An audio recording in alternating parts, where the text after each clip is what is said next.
Hello everyone, Shinto Bean here playing some more Warhammer Combat Cards Ranked Mode, and in this video I am going to be playing as Servants of the Emperor, specifically Astra Militarum, aka the Imperial Guard. We've got Commissar Yarrick as the Warlord, and in combat cards there actually weren't any Imperial Guard tanks for the longest time. It wasn't until Thanksgiving of last year, 2020, where they finally released the Leman Russ, and since then they've also released the Basilisk and the Hellhound. And then we've got a bunch of supporting infantry as well. I think the Basilisk is actually not a very cost-effective card at this point. At lowly level 4, 42 points is quite expensive, and it just does not really have the damage or health to really be worth it, but I'm just going to try it out anyway. We got Stone Tooth Harker. This guy, on the other hand, is very cost-effective with the Berserk traits, one of the best traits in the game. And then we've got Kamasarchellik over here with his Inspiring Presence. Got the Rattling Twins with Outflank. Using these guys for the first time, actually. I think I have a lot of other cards that serve the same purpose but work better. But we'll try these guys out. And then finally the Tempestus Scions and Shock Troopers, both with Endless, which work very well with Commissar Yarrick. Every single bodyguard in here buffs ranged, so we're just going all out with the ranged attack. Now I think that it does actually help to have at least one unit in there that can buff melee, so that you can finish with a really strong melee attack. But we'll see how this one works out. Hopefully we'll just be constantly getting those ranged buffs and just be able to deal lots of damage. We're up against Rakarth, who is able to regenerate over time.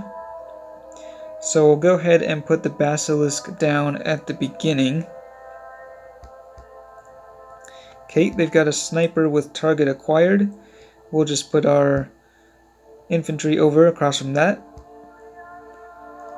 And they are outflanking us. They also have the initiative. Okay, this Howling Banshee Exarch over there. I guess we'll put down the Rattling Twins. We've got Outflank. It's not quite as strong, but at least it'll give us a little bit of a boost to our first attack.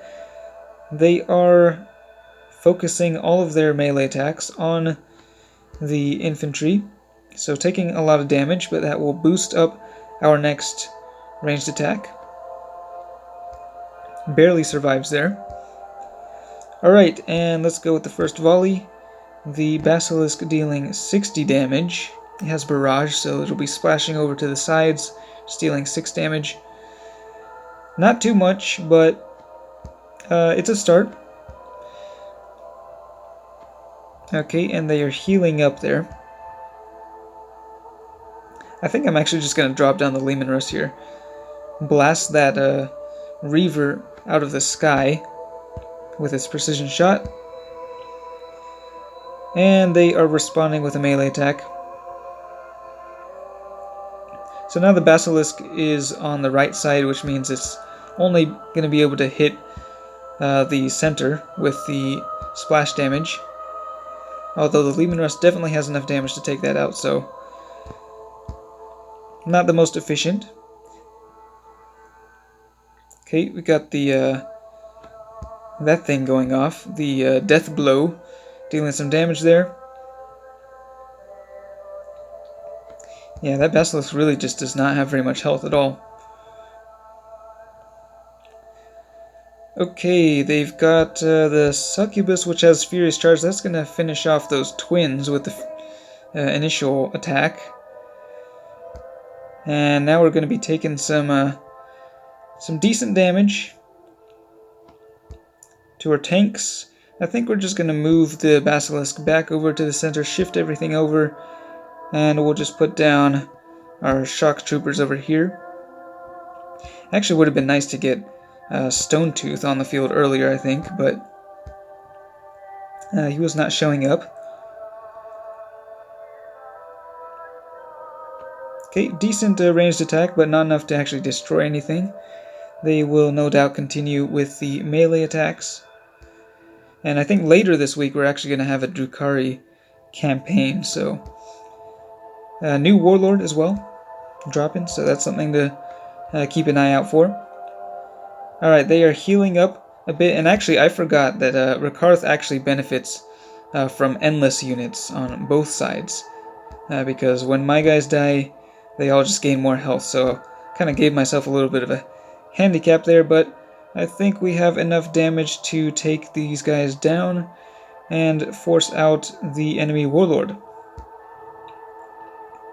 Rakarth recently got a little bit of a buff to his melee attack, so he can actually deal some damage, and whoa, that's a big one.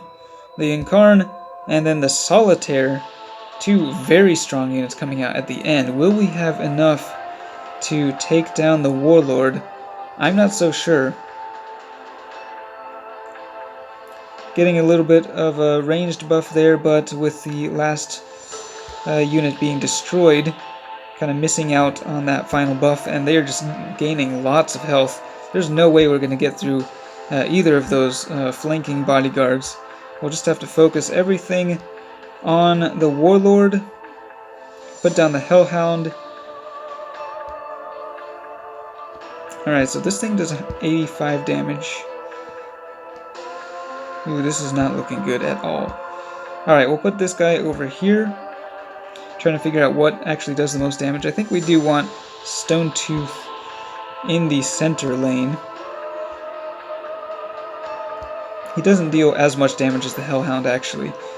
But he will deal a pretty good amount of damage with the melee attack. And wow, didn't realize that the Hellhound did that much damage. It's actually a pretty decent card. Okay, are they going to go melee? Yes, they are. And Stone Tooth here will get a bit of a melee attack, countering that. Only 31 damage, though. They do not have any ranged weapons. That is the only thing that's saving us here. We are slowly charging up a melee attack as well, so I'm hoping that that will be able to finish off Rakarth, but I don't know. Once they start destroying my units, they are going to be healing again, so it's going to be pretty close. I think we might actually make it just because of Stone Tooth's counter punch. That guy really does pack a massive punch. Unfortunately, buffing ranged at the end, which is not really going to help us at this point. Okay, we don't want to take out that Solitaire. I don't think it really matters that much. Either we win here or we lose. It's down to the Warlord, but with his inspiring presence and his massive power fist, I think he does have enough damage. 92, just enough to take down the enemy Warlord despite all that regeneration and claim victory for the Emperor.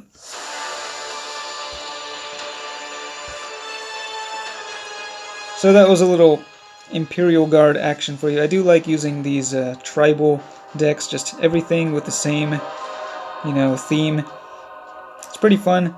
I'm hoping that I can upgrade this Basilisk to the next level. It's going to get a fair bit stronger. Still not an amazing card, but better at level 5. Leman-Russ is also pretty close to leveling up as well. But yeah, let me know if you what type of composition you like using with Commissar Yarrick. I think he is pretty fun. I almost always use a ranged deck, but I do have a lot of other better bodyguards in my collection. This is the first time I've run just pure Imperial Guard units. And it is fun, but I don't think I'll be able to get much higher in ranked mode with this. Anyway, thanks for watching, and I will see you next time.